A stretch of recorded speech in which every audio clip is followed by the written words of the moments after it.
message. Puisque nous avons adoré, je vous demande de vous incliner juste 30 secondes. Prions pour le message. Que le Saint-Esprit, lui, nous parle. Prions au nom de Jésus-Christ. Père, nous demandons que tu nous aides ce matin dans l'introduction de ce séminaire ici dans la paroisse La Voie du Salut. Seigneur, je t'en supplie de nous aider tout au long de cette semaine. Ce n'est pas facile, Dieu de gloire, mais tout dépend de toi parce que c'est ton œuvre. Voilà pourquoi nous t'en supplions, ô Dieu, de déposer une grâce dès ce matin jusqu'à dimanche prochain, afin que ton peuple de cette assemblée soit édifié et fait d'énormes choses, fait de grandes choses au milieu de nous. Je t'en supplie de les amener, je t'en supplie de les faire asseoir en ce lieu. Qu'une grâce les attire chaque jour. Mon Dieu, mon roi, fais-nous grâce. Parle ce matin, Saint-Esprit, au cœur. Au nom de Jésus-Christ, aide-moi. Et je voudrais disparaître. Je monte du haut de cette chair, humble et rabaissée, espérant que sur toi, Dieu de mon Père, bénis cette œuvre au nom de Jésus-Christ. Amen. Acclamons Jésus-Christ.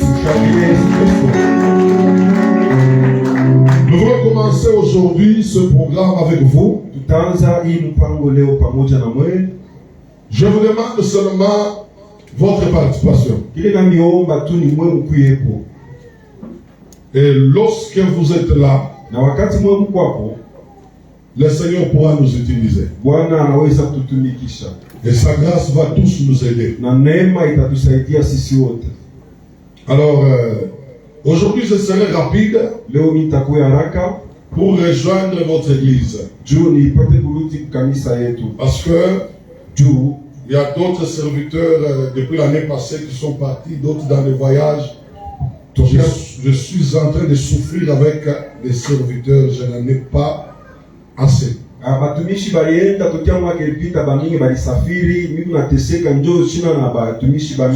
le dimanche pour moi ça me coûte. Quand je prêche un dimanche, je rentre vite chez nous.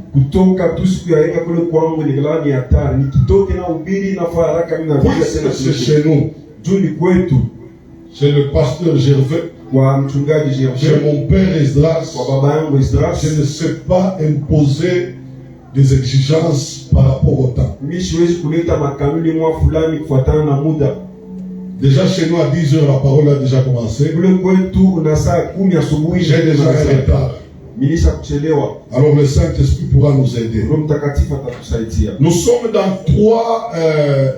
3 Jean. Versets 1 à 2. C'est là où il y a notre texte de base. 3 Jean, versets 1 à 2. Je ne parle pas d'un chapitre parce que 3 Jean n'a qu'un seul chapitre. Nous lisons la parole du Seigneur. L'ancien, à Gaius. Non, c'est pas le nom de cet homme. Lisez bien. Le A là, c'est le verbe. Gaius, c'est ça son nom. Gaius. Donc l'ancien, nous parle à Gaius. L'ancien à Gaius, le bien-aimé que j'aime dans la vérité. Bien-aimé, je souhaite que tu prospères à tous égards. Et sois en bonne santé. Comme prospère l'état de ton âme. Que Dieu bénisse sa parole.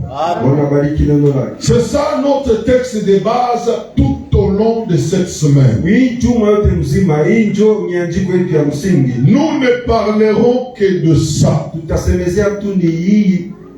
Et voici le thème de ce séminaire. Na kishina kia hii semina ni hiki: le souhait de tout le monde. Mapenzi ya watu wote. Le souhait de tout le monde. Mapenzi ya watu wote. Il n'y a personne dans cette salle qui n'a pas un souhait sur lui-même, sur ses enfants, sur sa famille, sur ses soeurs, ses frères. Umwekalo hakuna mtu ule ana na mapenzi juu yake peke yake, juu ya jamaa yake, juu ya bandugu na badada yake. Nous tous, nous souhaitons quelque chose de meilleur pour nous-mêmes sur notre vie. Sisi wote tunekala tunataka kitu kizuri kwetu na kwa maisha yetu. Personne ne vit sans souhait. Hakuna hata mtu mmoja anakaleka kunaishi bila kutaka. Au moins les morts.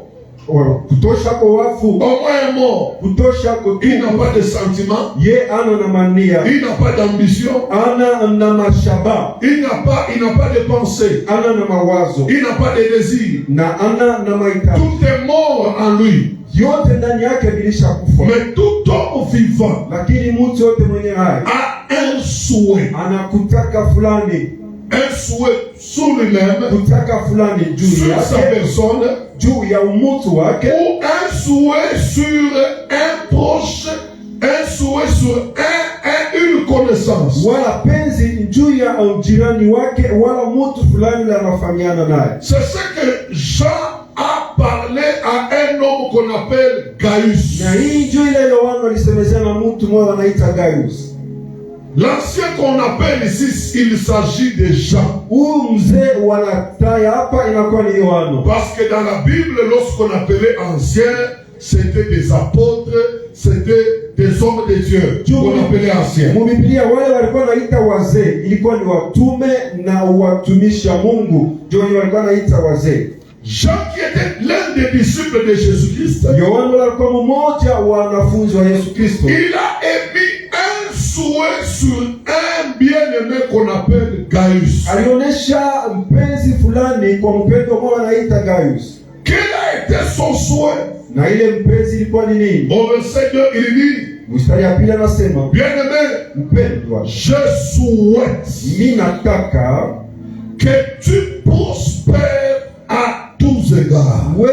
Uendelee kumambo yoyote. Et sois en bonne santé. Na upate kuwa na afya njema. Comme prospère l'état de ton âme. Kama vile hali ya nafsi yako inasitawi. Voilà les souhaits de Jean sur Gaius. Na hii ndio kutaka kwa Yohana juu ya Gaius. Il a souhaité que Gaius soit prospère. Alimtakia Gaius asitawi. À tous égards. Kumambo yoyote. Deuxièmement, premièrement retenez, il a souhaité que Gaius soit prospère à tous égards. Ya kwanza alimtakia aendelee mambo yote. C'est la première chose. Na ile ndio kitu ya kwanza. La deuxième chose ou le deuxième souhait, kutaka kwa pili wala kitu ya pili, il a souhaité que Gaius soit en bonne santé. Alimtakia Gaius afya njema. Mon bien-aimé Gaius, mpendwa wangu Gaius, je souhaite que tu prospères à tous égards. Ninataka usitawi kwa mambo lolote. Et que tu sois en bonne santé. Na upate kuwa na afya njema. Tu sois en très bonne santé. Ukuwe na afya njema kabisa. Et troisièmement, il souhaite que, na kitu ya tatu anataka kama, comme ton âme prospère, vile nafsi yako inasitawi. Trois souhaits que Jean a émis sur Gaius son frère. Penzi tatu ile Yohana alitaka juu ya ndugu yake Gaius. Le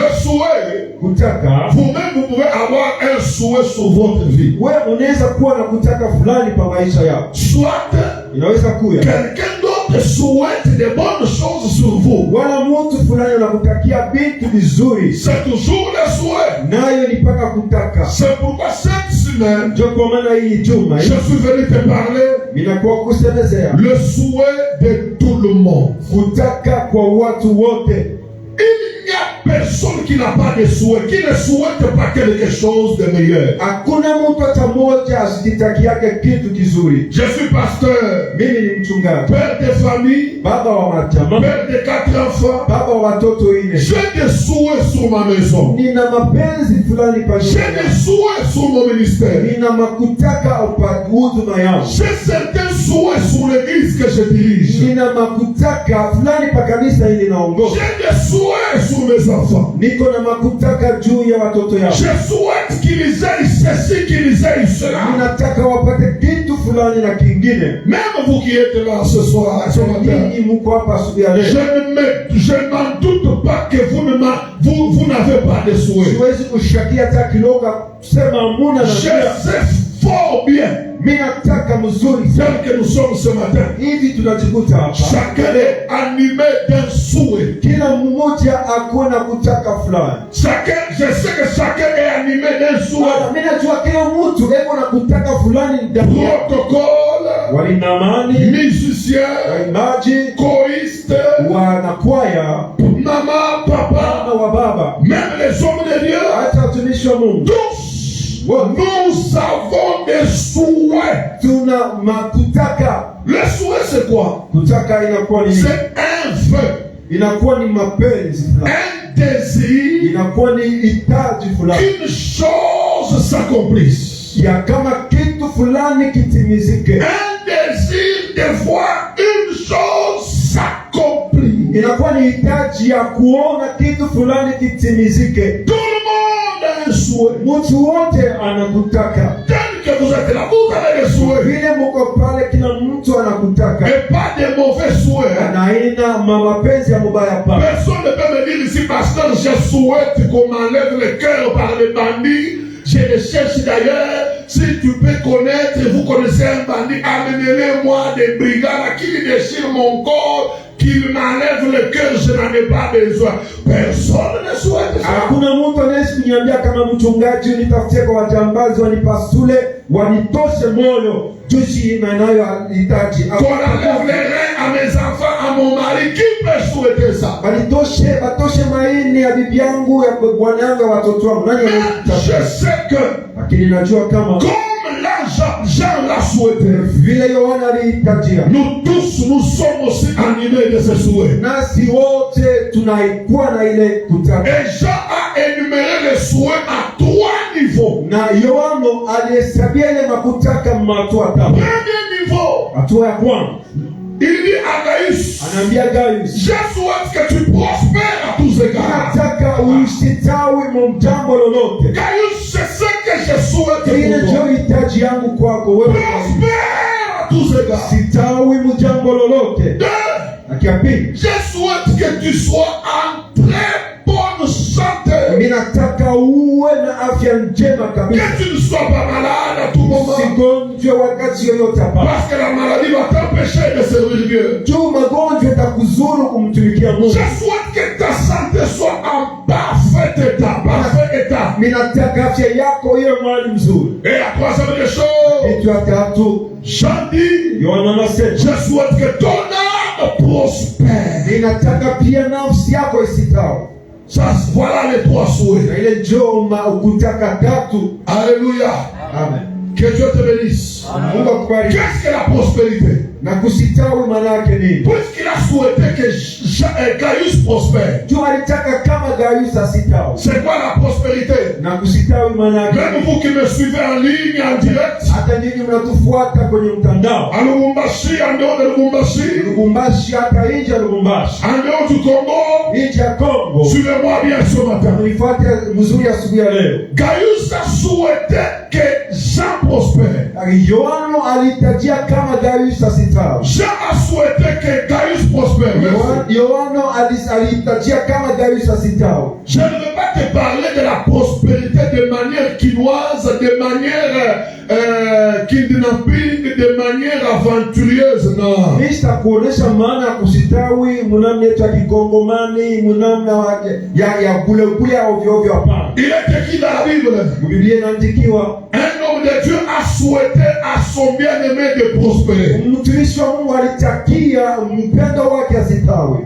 Et c'est ce que je viens de te parler. Na ile ndio mimi nakuwa kukusema. C'est quoi la prospérité? Na kusitawi maana yake. La prospérité, na kusitawi, c'est un état heureux. Inakuwa ni hali moja ya heri.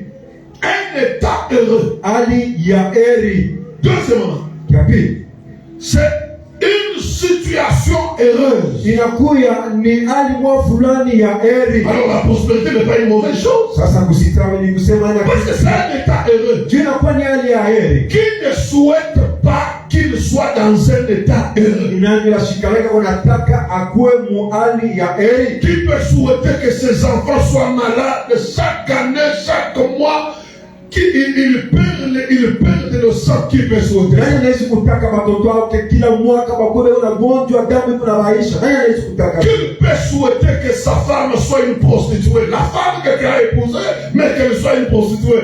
Et un homme marié ne peut pas souhaiter ça à sa femme. Nani bwana ule anaweza kupenda kutaka bibi yake ule alioa akwe kahaba? Quelle maman dans cette salle peut souhaiter que son mari soit un ivrogne, quelqu'un qui dépense l'argent, qui dilapide le salaire et qui soit prospère, qui soit polygame, un aventurier coureur de jupons, quelqu'un qui est derrière les filles au point d'attraper la maladie? Qui peut souhaiter? Quelle maman peut souhaiter telle chose? Ni mama gani anaweza kutaka bwanake akuwe mlevi, eko naisha fedha mshahara, anafuata banamuke pahali hawezi kupata tena magonjwa ya ukimwi? Ni mama gani anaweza kutaka vile?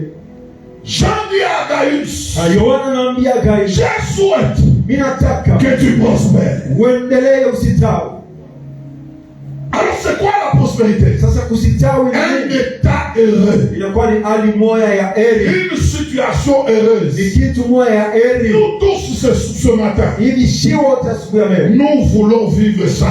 tunataka kuishi ile, Nous avons besoin de vivre ça. tunahitajia kuishi ile. Tout le monde a besoin d'être heureux. Kila mtu anataka kuwa mwenye heri, Dans une situation heureuse. anataka kujikuta mwali ya heri. Alors pour bien comprendre ce verset, hein, Juu ya kuelewa mzuri hii shairi, lisons-le dans d'autres versions bibliques. tuisome mu matafsiri ingine ya Biblia. J'ai une version qu'on appelle Martin. Niko na tafsiri ile wanaita Martin. Écoutez ce que Martin dit. Mshikie ile Martin Je anasema, souhaite que tu prospères en toutes choses. mimi nataka wewe usitawi mu mambo yote. Prospérer à tous égards veut dire Kuendelea mu mambo yote ni kusema, prospérer en toutes choses. ni kusema kuona mafanikio mu kitu yote. Banduku, Mes frères, qui ne veut pas prospérer en toutes choses? nani asitake kusitawi mu mambo yote?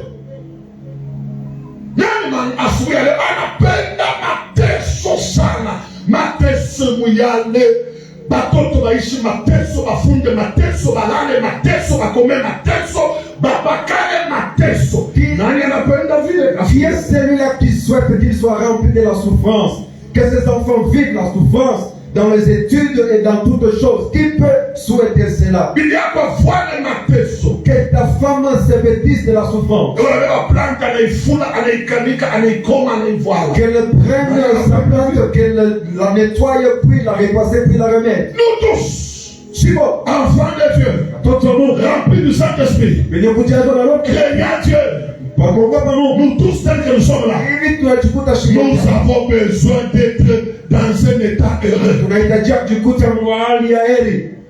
Même que la santé soit stable, en bonne santé. Tunataka kujikuta na afya njema ya hakika. Peut-être on a Peut-être tu n'as jamais vu les gens souffrir. J'arrive à l'hôpital Sendwe. Mimi nafika kwa hospitali ya Sendwe.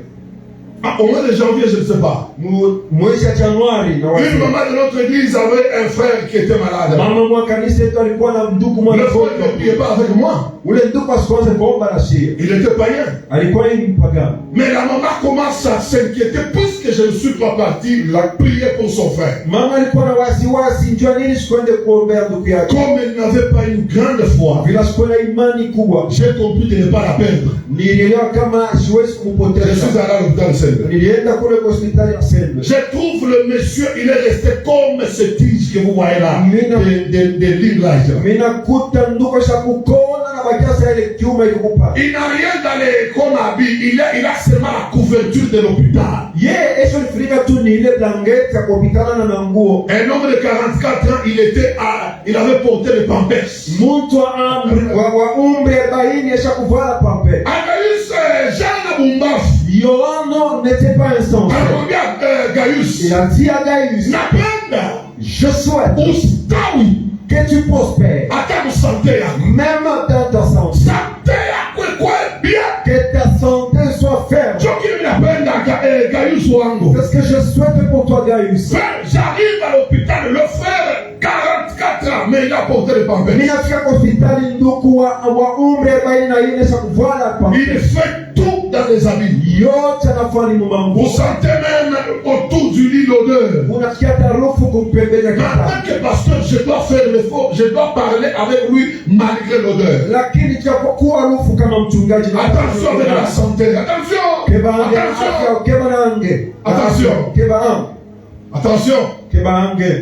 Je parle avec lui.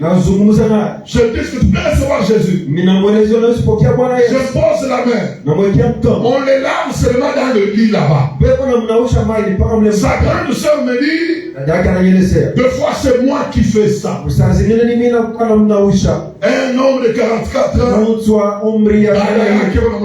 Mais c'est sa grande soeur qui est là. Il est déjà séparé de sa femme. Et lorsque je sors, la soeur là, la maman me dit, pasteur, il y a la foi si à ici. Ça ce n'est pas un endroit. Tout le monde a couvert mon hôpital, le sang kalanga, pasteur. Les gens vous meurent à petit feu. Que Dieu m'aide que je quitte ces gens.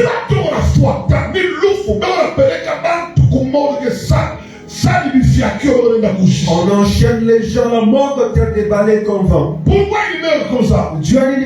La santé n'a pas été prospère. La santé n'a pas été en bon état. Attention avec la santé. C'est pourquoi il est important que nous puissions parler de la prospérité en toutes choses.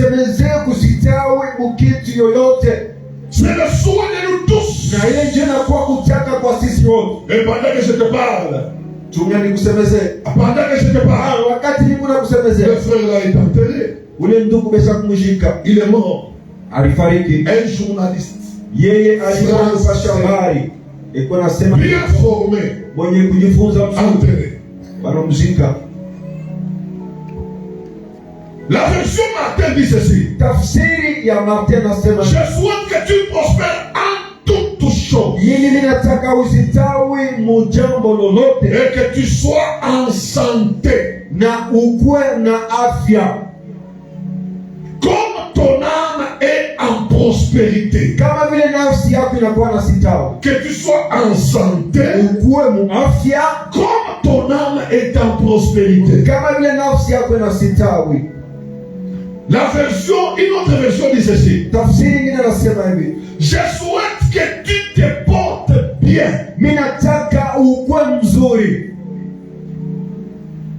En bon état. Que tu l'aies à l'égard de ton âme. La prospérité ici veut dire quoi? Se porter bien. Bien, mais quand je regarde tout ça, je lis toutes ces versions bibliques sur la prospérité. Je commence à me poser des questions. Combien de chrétiens se portent bien? Combien? Combien de chrétiens sont prospères en toutes choses? En santé, tu es en bon état. Physiquement, tu es en bon état. La santé de tes enfants en bon état. Afya ya watoto wako mwali mzuri. La santé de ta femme en bon état. Afya ya mke wako mwali mzuri. Combien de chrétiens Wakristo ngapi se portent bien? wako mwali mzuri?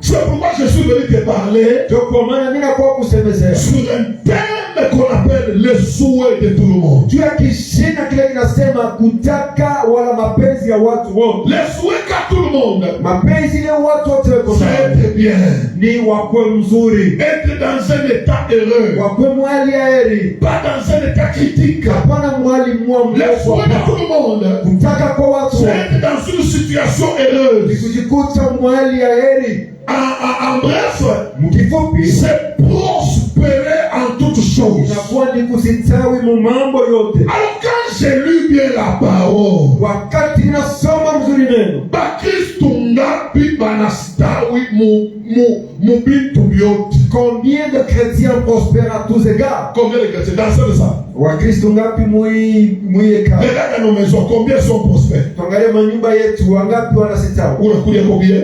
Tu manges bien, Unavaa combien? tu t'habilles bien, Unaishi mtu Mungu, sa Mungu. tu vis comme un humain. Combien? Wangapi? Soit santé que tout bien. Soit que tu es en bonne santé. Baminga, Nombreux il faut checking. ils ne font que des Chaque mois il faut aller voir un médecin. Chaque mois, il faut aller voir un médecin. Aina kubaya. Cela n'est pas Peut-être vinachoka sharaka. mais des fois c'est fatigant. Kama mtu leo tuna kitunga kia malawa yake, kitunga kia malawa. Il y a quelqu'un qui a tout un panier de médicaments. Un jour il m'est arrivé à kunya 12 comprimés. Siku moja ilifikia mimi nakunywa madawa makomprime 12. 3 kinini ya hivi, 4 ya hivi, 5 ya hivi, 12. 3 ceci, 4 c'est là au total 12 comprimés. Et puis il faut un gobelet d'eau Et puis kisha na mkopo mzima pour que ça se dilue dans le ventre. ili isungurike mtumbo. Et puis c'est chaque jour, matin, soir. Kila siku Tu fais une journée, ça fait 24 comprimés à boire. ni kusema siku moja nakunywa makomprime 24. Peut-être pour moi c'était insuffisant. Saa zingine kwangu haikuenei. Toi tu prends 50 comprimés par jour. Wewe siko nakuna makomprime 50 kila siku. C'est pourquoi Jean avait totalement raison. Kwa maana Yohana alikuwa na sheria kabisa. Il dit à Gaius, Anaambia Gaius, je souhaite mimi nataka que tu prospères en toutes choses usitawi mu jambo lolote et que tu sois en bonne santé. na ukwe mu afya njema. Banduku, Mes frères, le souhait de tout le monde. kutaka kwa watu wote, Ndio souhait ya kila mtu. c'est ça le souhait de toute autre personne. Hapana mbona kutwanga mpaka mashindano kila siku. Ce n'est pas que tu sois injecté chaque jour de seringue. Banatwanga huko, banatwanga huko, On banatwanga. injecte de ses côtés ainsi Huko que l'autre. anapata mshipa banania On ne huko. retrouve pas le vin ici et on va de l'autre côté. Le souhait de tout le monde, Kutaka kwa mtu c'est d'être prospère. inakuwa ni kusitawi. Peut-être wewe ukulisha kuonekana na mtoto mhospitali. Peut-être tu n'as jamais été hospitalisé avec un enfant. Je me souviens mtoto wangu wa kwanza. Ninakumbuka mon premier né. Alimzala wanamwacha mai. On l'avait, quand on l'avait mis au monde, il avait de l'eau dans le cerveau. J'étais absent de Lubumbashi à l'époque. Ile wakati mishikuwa Lubumbashi, J'étais à Kinshasa. nilikuwa Kinshasa. L'argent que j'ai trouvé, il est donné pas à l'hôpital. L'argent que j'ai trouvé, je l'ai transféré à l'hôpital. Par jour, il exercice, par exemple, mon foyer, il fallait $10. Il fallait au moins $10 par jour pour cet exercice. Mon gars n'avait pas la séquence de la mouille. Et le médecin il dit demain venez en Par jour, $10. Il dit $10 par jour. Mon tonton dans ma cave. L'enfant était Fièvre, chaque. une fièvre infinie. Noël, dans un télémouka. Les cheveux qui Maman tombaient. qui ont pas d'aria. Sa maman qui ne cessait de pleurer. Mon tonton à Kouriak. Elle regarde l'enfant, l'enfant ne Agoniak. l'enfant ne t'était La pas. mtoto tellement banamutwanga sindano sasa. Sasa mtoto anaanza kukimbia mamake. Tellement qu'on avait injecté, il fuyait même sa mère. L'enfant va rester lui seul là-bas. Mtoto akakia mwenyewe kule. À quel âge à l'époque? 3 ans. Alikuwa na miaka ngapi? Miaka 3 leo. Si sa maman m'appelle, ne pas courir. Mama yake akiniita, elle ne faisait que Je pleurer. me dis, basi mtoto On kuna rentre, l'enfant ça ne va pas. Attention. Le souhait de tout le monde, Kutaka kwa mtu wote c'est prospérer. ni kusitawi. Qui peut vouloir rendre goûter son salon? Nani anaweza kutaka qu'il commence à souffrir dans cette salle? Ndoa moya ni mateso pa mateso. Un mariage Ndoa de kwa nkuni. souffrance. vous préparez que sur le bois. Vous ne vendez que les maïs pour que vous puissiez manger le soir. 23 heures. Vous ne mangez que près de demain. Tu peux souhaiter ça. Alors je comprends que le souhait de nous tous, c'est prospérer. Être en bon état, en bonne santé. Mais là, quand je regarde, au milieu de nous, combien de chrétiens sont prospères? Je ne veux pas te dire que moi je suis prospère. Ce n'est pas en te prêchant sur la prospérité que moi-même je suis prospère.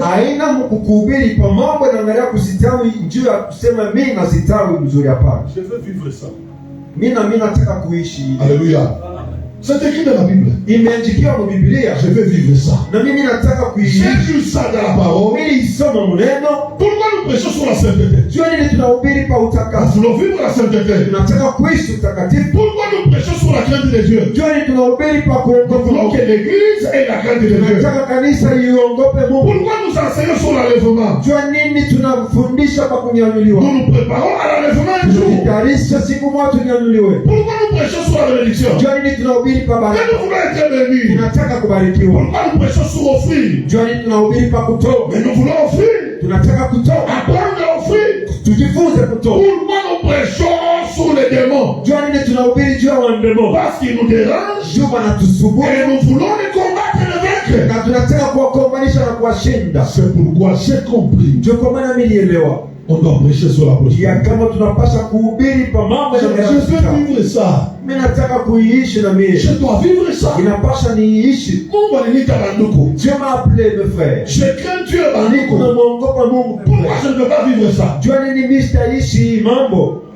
Combien des enfants de Dieu sont prospères?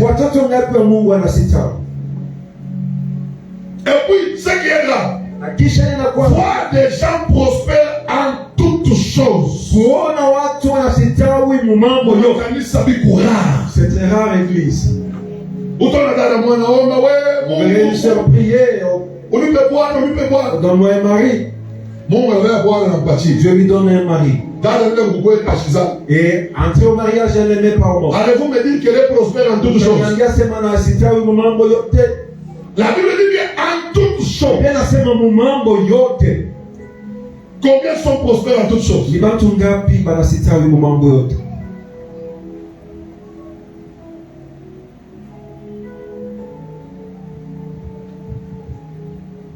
La volonté de Dieu, c'est que nous, ses enfants, nous soyons prospères. Si Dieu veut que tu sois prospère, comment toi tu ne peux pas vouloir que tu sois prospère? Lui-même Dieu qui t'a créé, il veut que tu sois prospère. Regardez à la création. Quand il créait les choses, qu'est-ce qu'il disait à la fin? La Bible dit, Dieu dit que cela était bon et agréable. Est-ce que nous vivons ce qui est bon et agréable aujourd'hui? Regarde ta vie. Est-ce que c'est bon et agréable? Vu le tour à c'est bon et agréable. La manière dont tu manges, c'est bon et agréable. Vu le tour à c'est bon et agréable. La manière dont tu dors, ni muzuri na inapendeza. S'il y a quelque chose que je n'ai jamais moi souhaité, c'est de vivre kile Mungu asikunipangie. C'est vivre le contraire de ce que Dieu a projeté pour moi. Je refuse ça. Ça peut prendre du temps. Ça peut me compliquer. Mais je refuse. Je suis en train de plaider auprès de Jésus. Non, je ne vais pas cela. Dieu souhaite que tu sois prospère. Et quand il a créé Adam et Ève, la Bible dit, il vit que d'abord, avant de créer Adam, vous savez ce que Dieu a dit? Avant de créer Ève, pardon, qu'est-ce que Dieu a dit? Dieu regarde Adam. Il le regarde comment il vit. Et vous savez ce que Dieu a dit? Il n'est pas bon que l'homme soit seul. Lui-même Dieu. Ce n'est pas Adam qui lui a dit, Papa, ce n'est pas bon ce que je suis. C'est Dieu lui-même qui a constaté. Il n'est pas bon que l'homme soit seul. Je lui ferai une aide semblable. Aide semblable à lui. Semblable à lui. C'est alors que Dieu a créé Ève. Après, qu'est-ce que Dieu a dit? Dieu le bénit. Qu'est-ce qu'il a dit après? Soyez féconds, multipliez-vous, remplissez la terre, assujettissez la terre, dominez sur tous les animaux de la terre. Il y a là la prospérité. Dieu a souhaité qu'il soit dans un état heureux. Maintenant, regardez comme ils ont quitté l'état heureux. C'est pourquoi je suis venu te parler cette semaine. C'est ce que je te dirai cette semaine. Si tu seras là, en tout cas, mon cœur sera réjoui et ouvert pour te dire des choses. Si tu seras là, nous allons pleurer à Dieu. Et toi et moi, nous allons nous lasser même la pour que Dieu puisse nous aider. Regardez le souhait de Dieu. Je suis dans Corinthiens. Chapitre 16. Verset 1 à 2. Pour ce qui concerne la collecte, ceux qui écrivaient 1 Corinthiens chapitre 16, 1 à 2. Pour ce qui concerne la collecte, en faveur des saints, agissez-vous aussi comme je l'ai ordonné aux églises de la Galatie. Que chacun de vous, le premier jour de la semaine, mette à part chez lui ce qu'il pourra selon sa prospérité. On parle à l'église.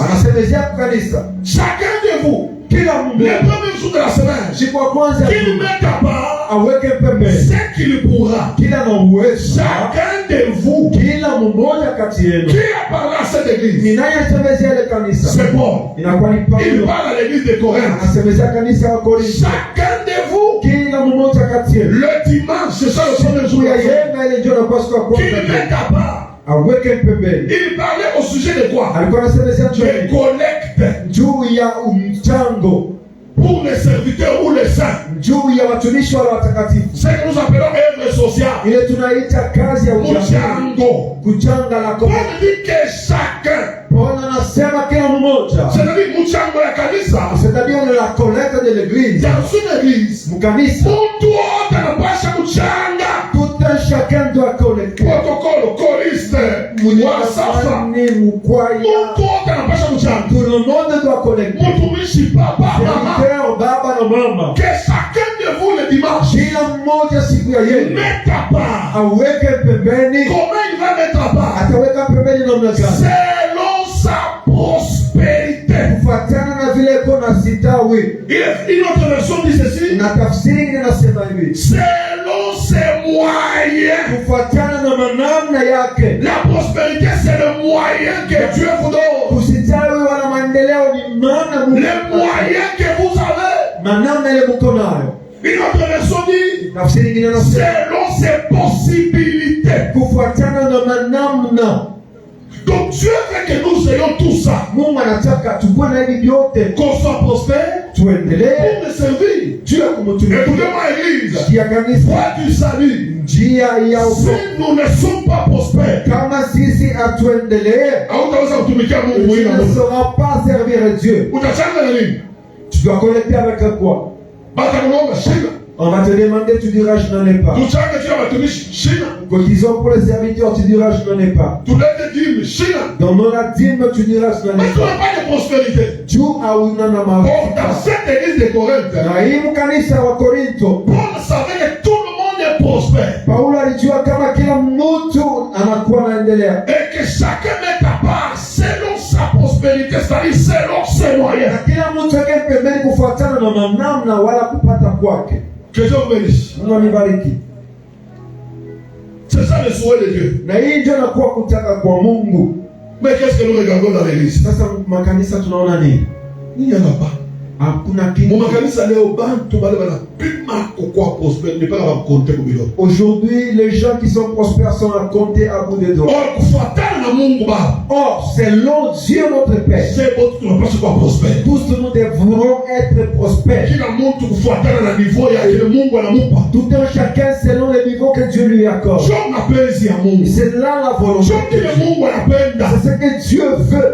Mais pourquoi quand on est prospère? Mais pourquoi les gens ne sont pas prospères? C'est C'est ce que nous verrons avec vous tout au long de la semaine. Maintenant, je te dirai 3 caractéristiques. Toi, ma caractère il y avait de ce que les chrétiens sont en train de vivre aujourd'hui. Je vais te donner 3 caractéristiques dans l'église. 2 rois. Chapitre 4. Chapitre 4. Verset 18 mstari wa 18 à 23. mpaka 23. Regardez comment les chrétiens sont. Mwangalie vile bakristo beko. Ou l'église, comment est l'église. Wala vile kanisa iko. 3 caractéristiques Bionesho 3 de l'église d'aujourd'hui. Ya kanisa leo.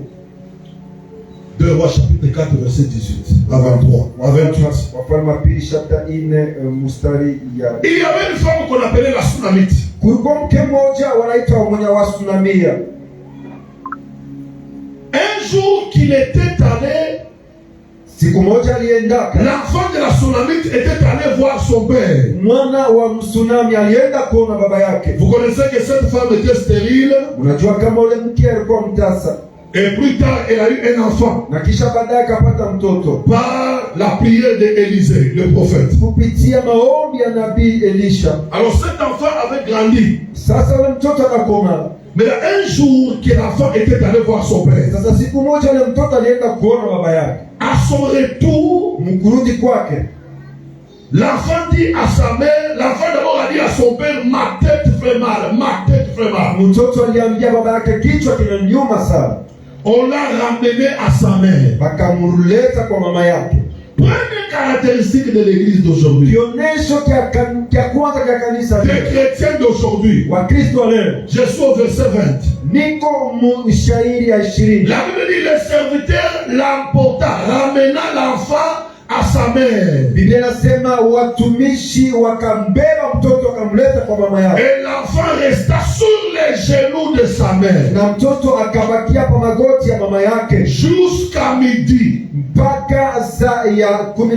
L'enfant était malade. Mtoto aligonjwa. Mais elle était sur les genoux de sa mère. Lakini esha fikara pa magoti ya mama yake. L'enfant était malade. Mtoto alikuwa mgonjwa. Mais elle était portée par sa mère. Lakini mama yake esha kumbeba. La première caractéristique des chrétiens d'aujourd'hui. Les chrétiens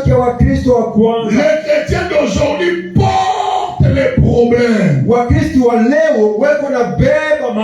d'être prospères, ils ont des problèmes qu'ils portent. La mère était là. Elle a porté l'enfant sur les genoux. Elle n'avait pas de solution à faire. Elle n'avait pas où amener l'enfant. Elle l'a porté seulement sur ses genoux. Beaucoup de chrétiens aujourd'hui sont porteurs de problèmes. Porteurs de maladies. Porteurs de malédictions. Porteurs de situations compliquées. C'est ça la première caractéristique.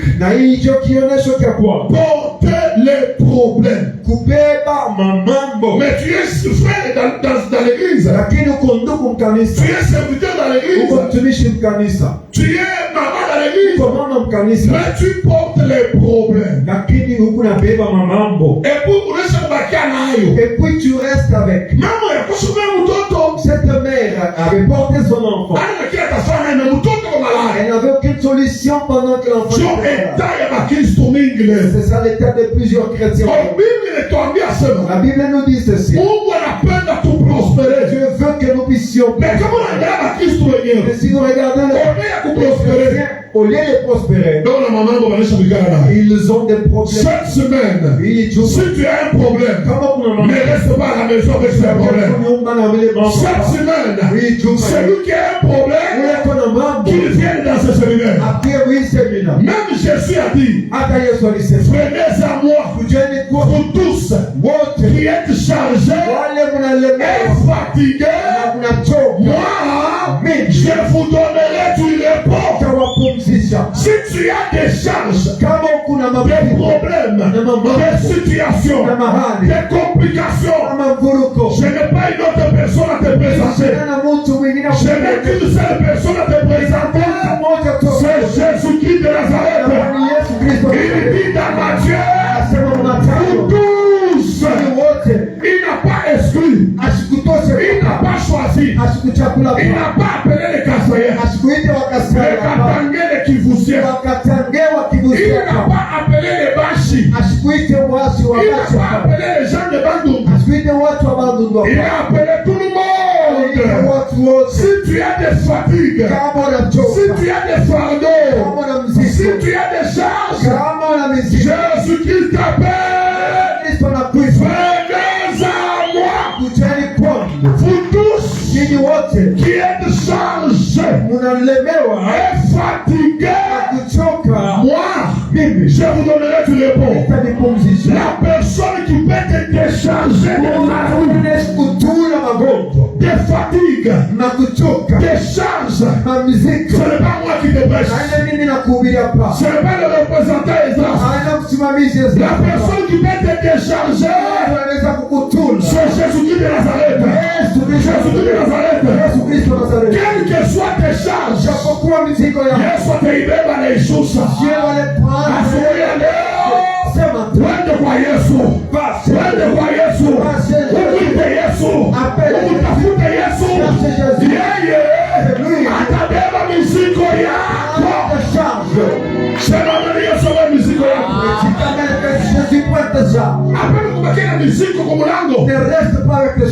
Cette semaine, watu mtupie mizigo yetu. Même moi qui te prêche, je vais venir avec mes charges. Jésus prend mes charges.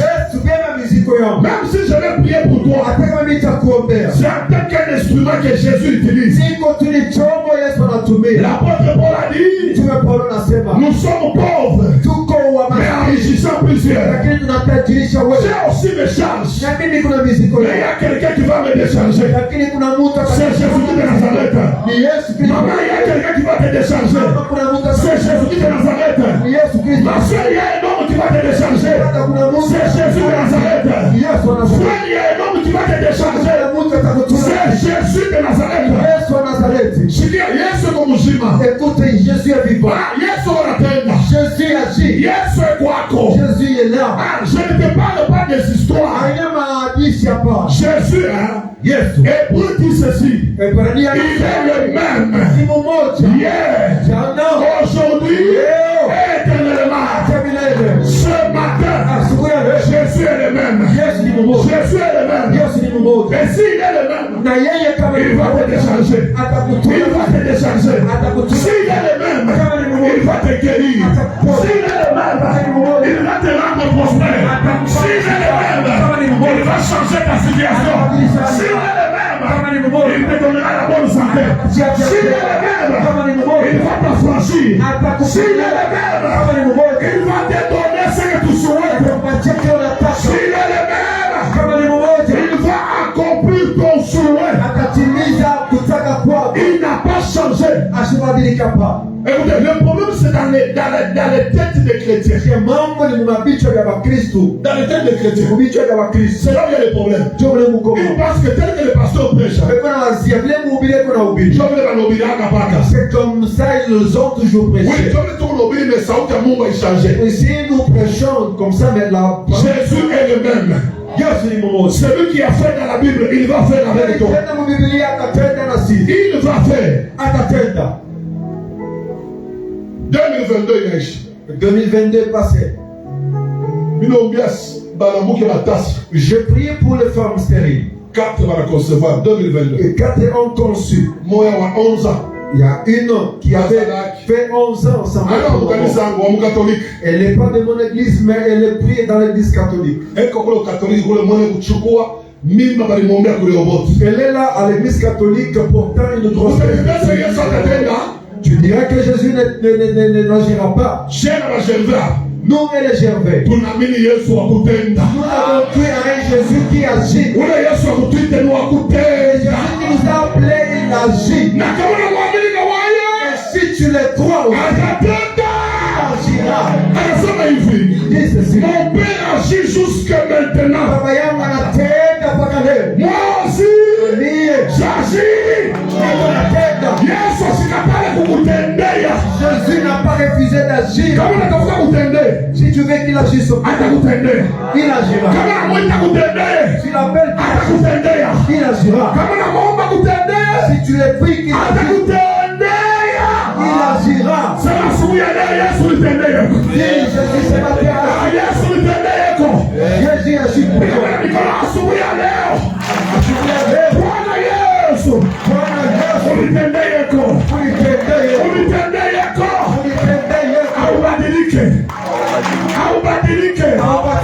tu es le même. Tu es le même. Tu es le même.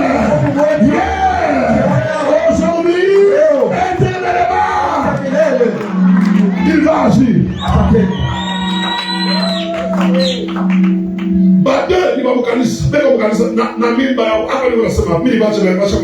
Les deux, elles sont de mon église, elles sont en plein culte avec leur grossesse. Une, on a béni son mariage, on a commencé la prière. Écoutez d'abord ce que Jésus a fait. Je veux dire ça en français. Elle coulait le sang pendant 24 jours. 24 jours. Nous sommes en train de prier. J'ai fait avec elle presque 4 mois de prière. La première chose que Jésus a accompli, le sang a cessé de couler. toute ma vie, j'ai toujours coulé le sang pendant 24 jours. Je t'ai étonné. Je vous parle, papa, il a 4 chics. Elle dit, au moment où je vous parle, le sang a cessé de couler. Après, tu es sa prière. Après, nous avons continué la prière. Elle-même est venue. Papa, j'ai un retard. Qu'est-ce que j'ai fait pour qu'elle conçoit? Juste Jésus. Jésus de chemin de Damas. Jésus de chemin de Damas. Jésus est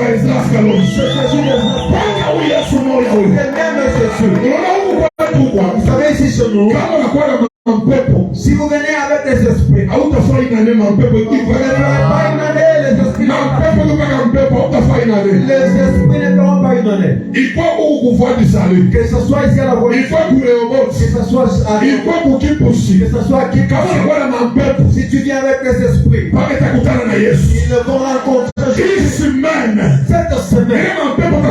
les esprits qui vont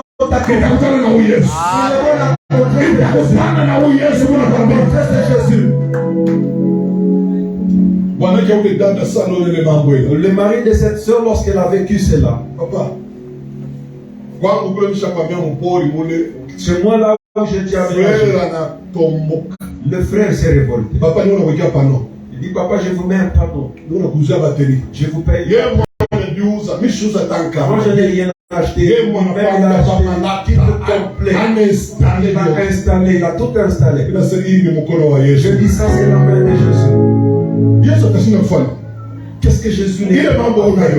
Les problèmes que tu as aujourd'hui. Umpatie Yesu. Donc c'est là Jésus. Umpatie Yesu. Confie-les à Jésus. Ninakubiri Yesu wa kutenda. Je te prêche un Jésus agissant. Mais cette semaine, il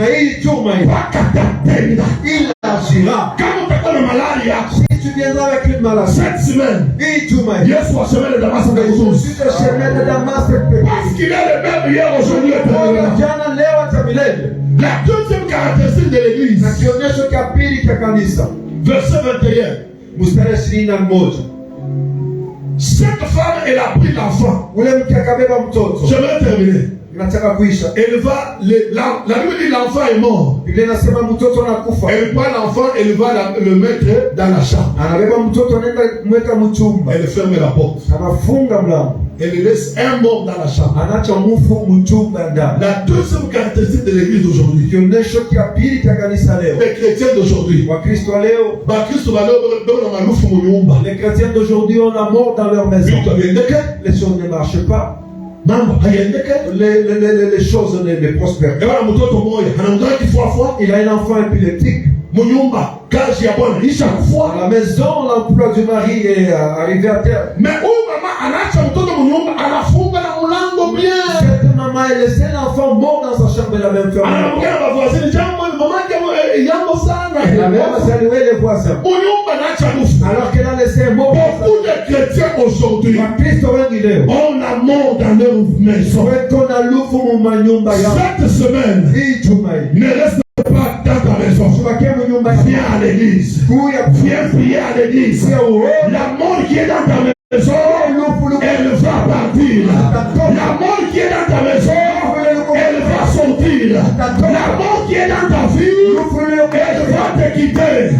La mort qui est dans ta santé, elle va fuir. Ne reste pas à la maison cette semaine. Comme cette femme-là, viens à l'église. Troisième caractéristique de l'église, une chose de forme ça. C'est ce qui me fait très mal. Et je ne veux pas vivre moi comme ça. Je ne veux pas vivre comme ça. On demande à la femme, comment ça va? Vous savez comment la femme a répondu? Tout va bien.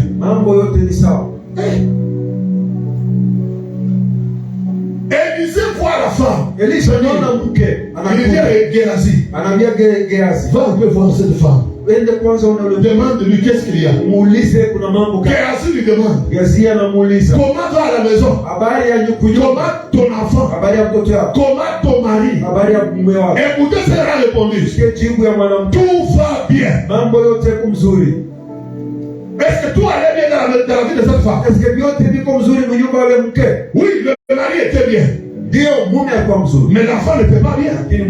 Oh, la Bible dit, je souhaite que tu prospères en toutes choses. Le mari était bien, mais l'enfant était mort. C'est ça l'église d'aujourd'hui. Elle prospère à moitié.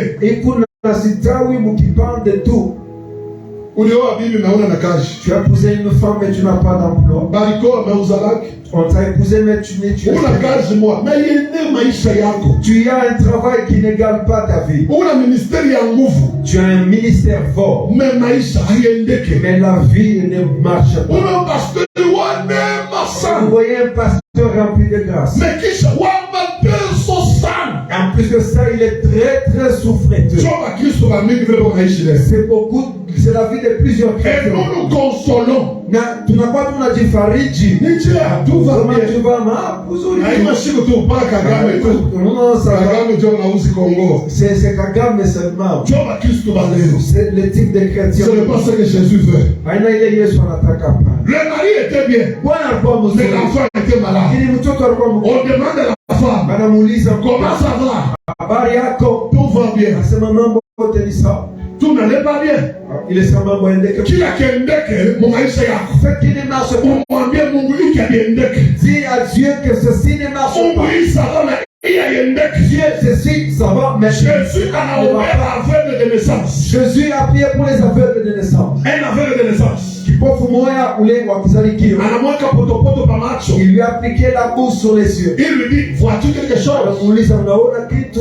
Qu'est-ce que l'aveugle a dit? Ule kipofu anajibu nini? Je vois des hommes, Mimi naona bantu mais comme des arbres qui marchent. lakini miti unatembea. Jésus a ça, ce n'est pas prospérer en toutes choses. Jésus a dit non, ça ce n'est pas prospérer na kuendelea mambo. Quand je suis un pasteur, Si c'était nous les pasteurs de ce jour. mais Jésus a dit ce n'est pas ça. Mais Yesu anasema hapana. Jésus kwacha mtu wa hivi. Je ne peux pas laisser quelqu'un. La Bible dit il l'imposa encore les mains. Il anasema akamwekea tena mikono. Kisha anatosha mikono. Et après il a sorti Anamwambia vois-tu quelque chose? akamuuliza unaona kitu? Sikia ule aveugle anamjibu Yesu. Écoutez la réponse de l'aveugle. Je vois clair. Ninaona wazi. Maintenant, je vois clair. Kunaona wazi. Kama maisha yako Si dans ta vie vitu vyakuwa clair, les choses ne sont pas usiache maombi, ne laisse pas la prière. usibakie kunyumba, Ne reste pas à la maison. ingia kwenye seminari, Entre dans ce séminaire. kuya kwa maombi, Viens dans la prière. mpaka pale utaona clair. Jusqu'à ce que tu verras clair. Na huyu Yesu huyu Et c'est Jésus. hayekuacha kutenda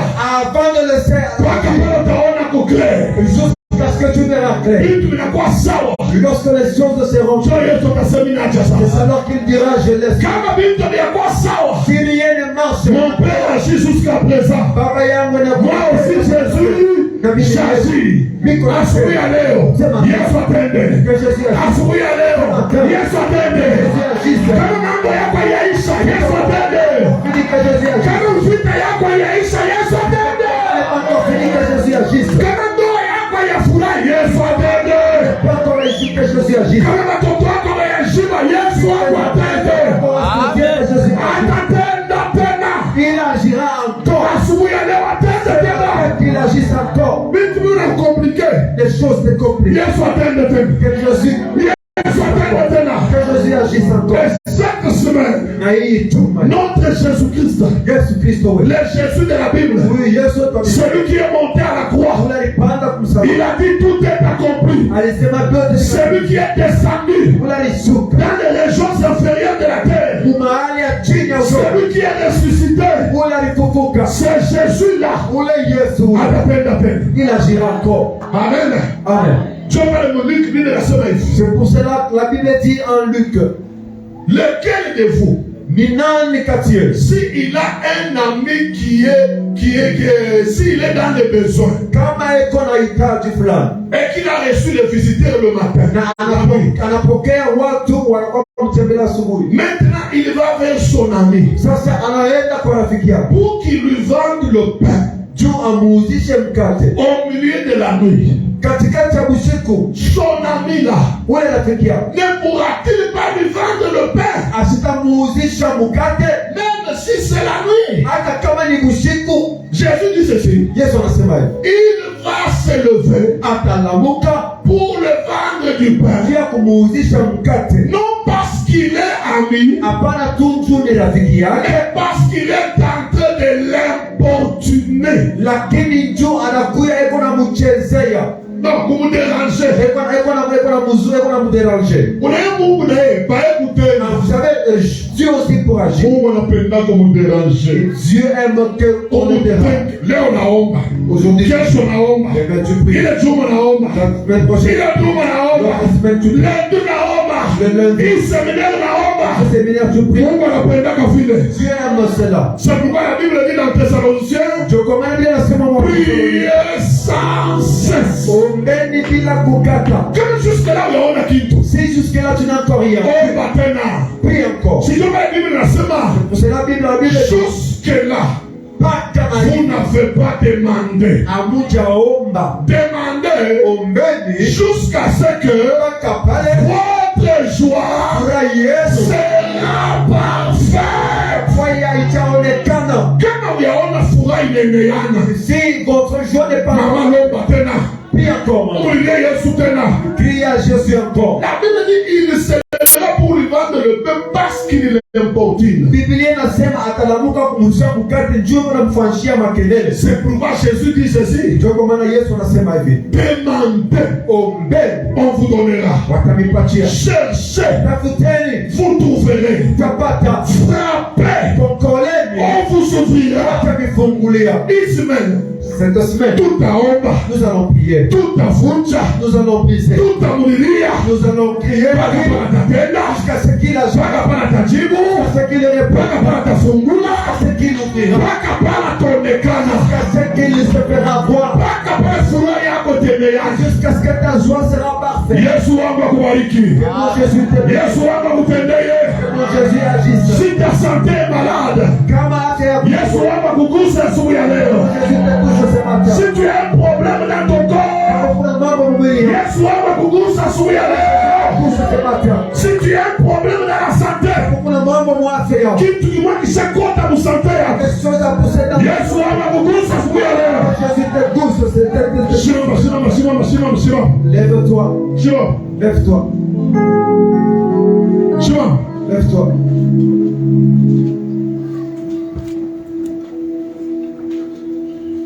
Mimi napenda kila mtu Je veux que tout un chacun aingie kwa prière.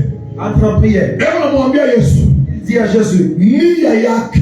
son souhait. Umwambie Yesu nia yangu yoi.